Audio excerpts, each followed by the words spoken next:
So I grew up Catholic. My dad died when I was 11. It made me angry, and I turned into an atheist. And then I kind of leaned away from that because it didn't really make sense that anything came from nothing. So I became agnostic, and that's where I sat for a really long time. And I'm a stubborn person, but for whatever reason, I always told God, I was like, if you want me to be yours, I'll be yours. There's all these happy Catholics around me. I'm like, I'd love that. That'd be great. If you could share that with me, that'd be awesome. But you made me. I'm stubborn, and I need to know you're real. I can't believe in you if I don't believe. And so I need you to show me something. And I have asked God for years for a two by four. And I was like, dude, I need a two by four. I need you to like beat me over the head with the two by four because I'm thick, I'm stubborn, and I need a really good solid sign. And so I started asking for that when I was like roughly 18, 19 years old. And it would just be like intermittent every once in a while. And long story short, he made me wait until I was 31. And he started to give me my two by fours. And I thought I just asked for one. God was like, you're going to get a ton of them. And it started when my brother died. I was 31. My brother died when he was 29.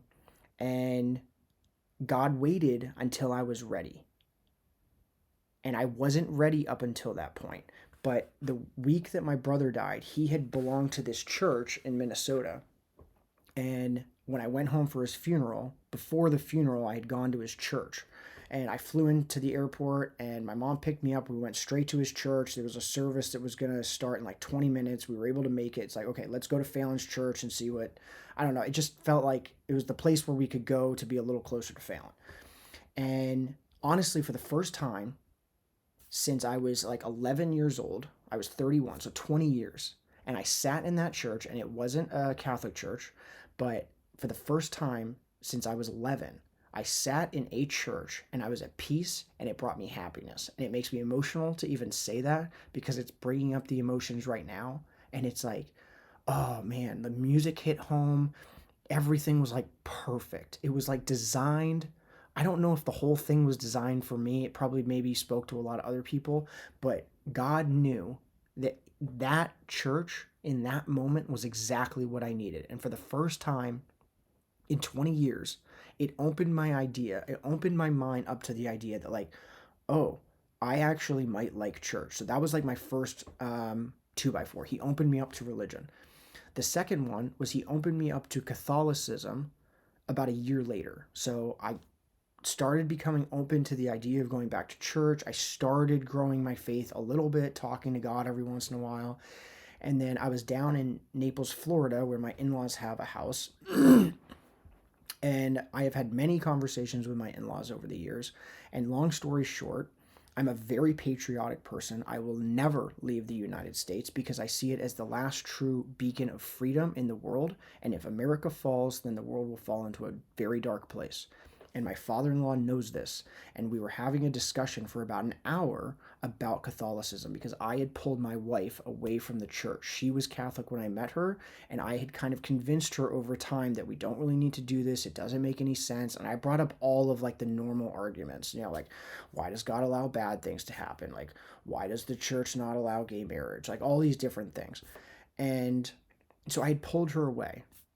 And so my in laws knew that the way to get their daughter back into church was to get me into church. And so my father in law, he said to me, knowing that I'm very patriotic, he said, would you ever leave America? And I said, no. And he said, what if there was like a really bad leader?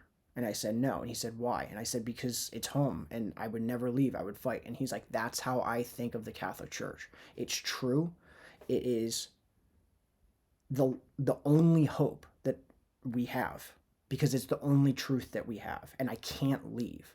And that night I went to sleep and I knew. I swear I literally was trying to figure it out. And as he literally said, he's like, I'll never leave the Catholic Church for the exact same reason because it's true and there is no substitute. I can't go anywhere else. And he literally saw in my face, I was trying to work out how to get out of that response, and I was locked in. I couldn't figure it out.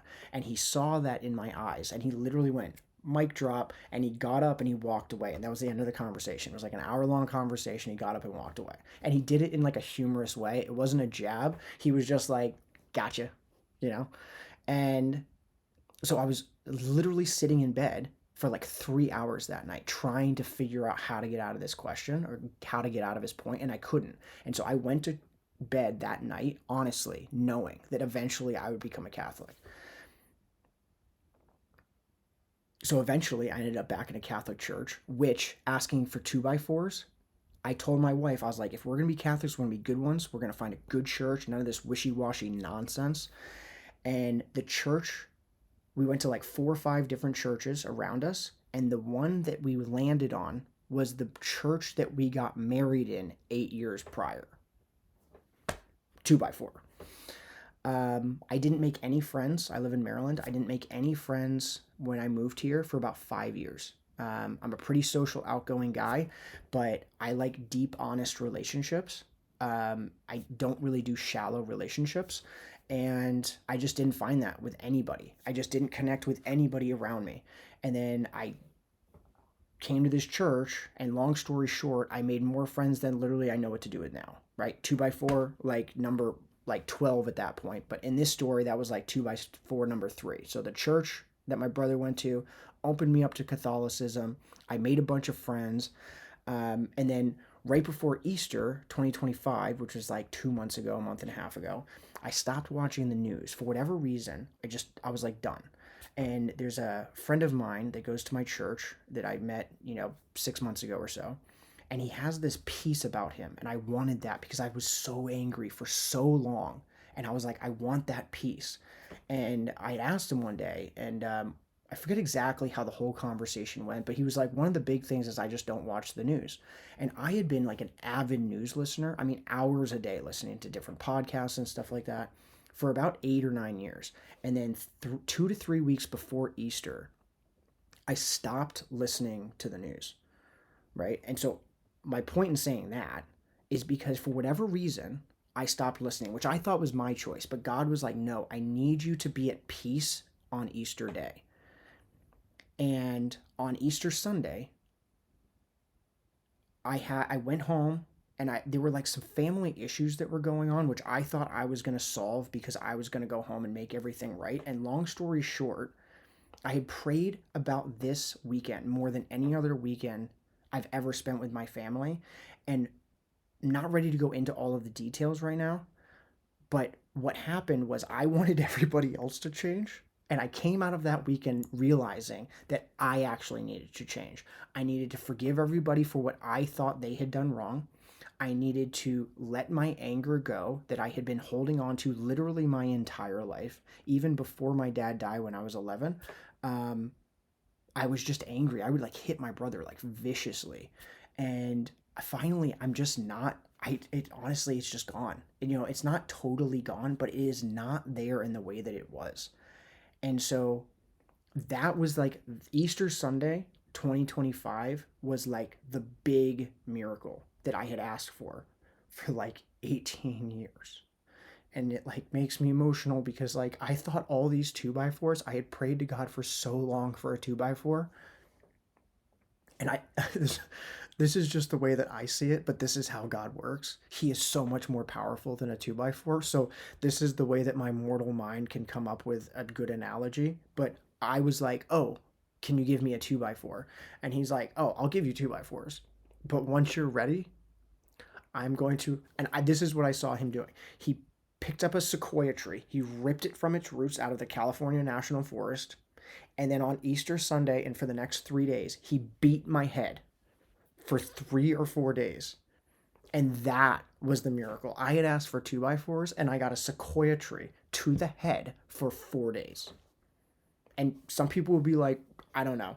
You can try to weasel your way out of that story and be like, oh, you're coming up with stuff. I am telling you, he waited until the exact right time, and then he changed who I am at the core of my being. And nobody else has ever been able to do that. And it happened at the perfect moment. The perfect moment. After 8 years of watching news, for whatever reason, I stopped 3 weeks before Easter. And that had just put me in a peace, like a kind of a ready mindset to do this. And then, yeah, and then the last little bit of the miracle for that Easter weekend is I was so filled with the Holy Spirit in a way that I have never been and have not felt since. But the moment it stopped, it started on Saturday evening, the evening before Easter, and it ended on Wednesday evening. And the reason it ended was because I doubted God. It was the first time in that 4 days that I had doubted God one time. And the reason it happened was because I've always had back problems, like my lower right back. And on Wednesday morning after Easter Sunday, everything was so good. I felt like euphoric. It was weird. It was like beyond what I would normally feel as euphoric. And I can like really get some big highs and some low lows. Like sometimes I ride these emotional highs and lows. And so I know what it feels like to be euphorically happy, and it was like beyond that. It was weird. And everything was going so well, and so I was like, well, maybe I should just ask for more. Like, hey God, I've had these like back problems for 12 years, can you help me out there? And that night I was like, oh, maybe if I just like stretch it out, which I had never done. I was like, I'm just gonna like pull on it. And I did, and it just kind of relaxed, and I was like, oh my gosh, like, did God just fix my back? And then like 2 minutes later it kind of reverted back, and as it reverted back, I was grabbing a cup out of our um, kitchen cabinet to like get something to drink, and it kind of tweaked, and I was like, oh, it's not gone. And then I was like, oh, maybe God's not real, and maybe everything that happened this weekend is not real in the way that I thought it was. And in that second, I'm not kidding, I literally felt my whole body shift, and like I was like, it's like literally like a it sounds weird, but like the Holy Spirit, this is what I believe. The Holy Spirit literally just left. Not entirely, because he'll never just leave us alone, but he gave me this like Holy Spirit filled 4 days. And then the moment I doubted him, he's like, I can't be with you like that when you doubt me. That's what doubt does. And it was like one of the best parts of the miracle, because it showed me what doubt does. And that doubt strengthened my faith even more, because he used my doubt, he used my weakness to show me one last miracle, and showed me like, don't doubt me, dude. I've showed you exactly what you want. Don't doubt me. And yeah, and then the last thing, and this is like, I'm definitely not ready to go into all of this, but God speaks through dreams. And about 3 weeks after Easter, I had a really, really dark dream. And I will say this, I believe there was like a demon that I like saw eye to eye, and I'll just leave it at that for now. But I believe that I've never had a dream like that. I've never had one before or since, and it was the darkest, scariest dream I've ever had in my life, by far, bar none. I mean, I woke up like literally shaking, and I went and like cried. Like I was like terrified. And I believe God wanted to show me, like, hey, I've showed you how good it can get. Because after Easter, I was like so happy. Even after I doubted him, I was like, oh my gosh, like this is what it feels like to have God. And I think that he wanted me to see, like, I've showed you the good, and now I'm going to give you a tiny little snippet of the bad. And it was really, really bad. And it was really dark. And you can say it's just a dream. Fair, you know? Um, okay. And I've talked to some people about it and like what it would mean, but it was the darkest thing I've ever experienced. And so God showed me the light, but then he showed me what can go wrong if I choose to go the other way. And I just don't choose that other way anymore. I just refuse. And my number one mission is to get myself, my wife, and my children, and as many people as I can into heaven. And I think that's probably the mission of every Catholic. But I feel it really strongly in my bones, and that's the reason for this channel. So, thanks for listening. This is kind of my outro now. I have to kind of do this until I feel like this is a good outro. But thanks for listening to The Gift of Honesty. And this video is your reminder that the Catholic Church is true and everything else is a lie. And that's honest. And that will get you into heaven. And that's the best place to be. So until next time, stay safe. God bless you. Take care. Bye.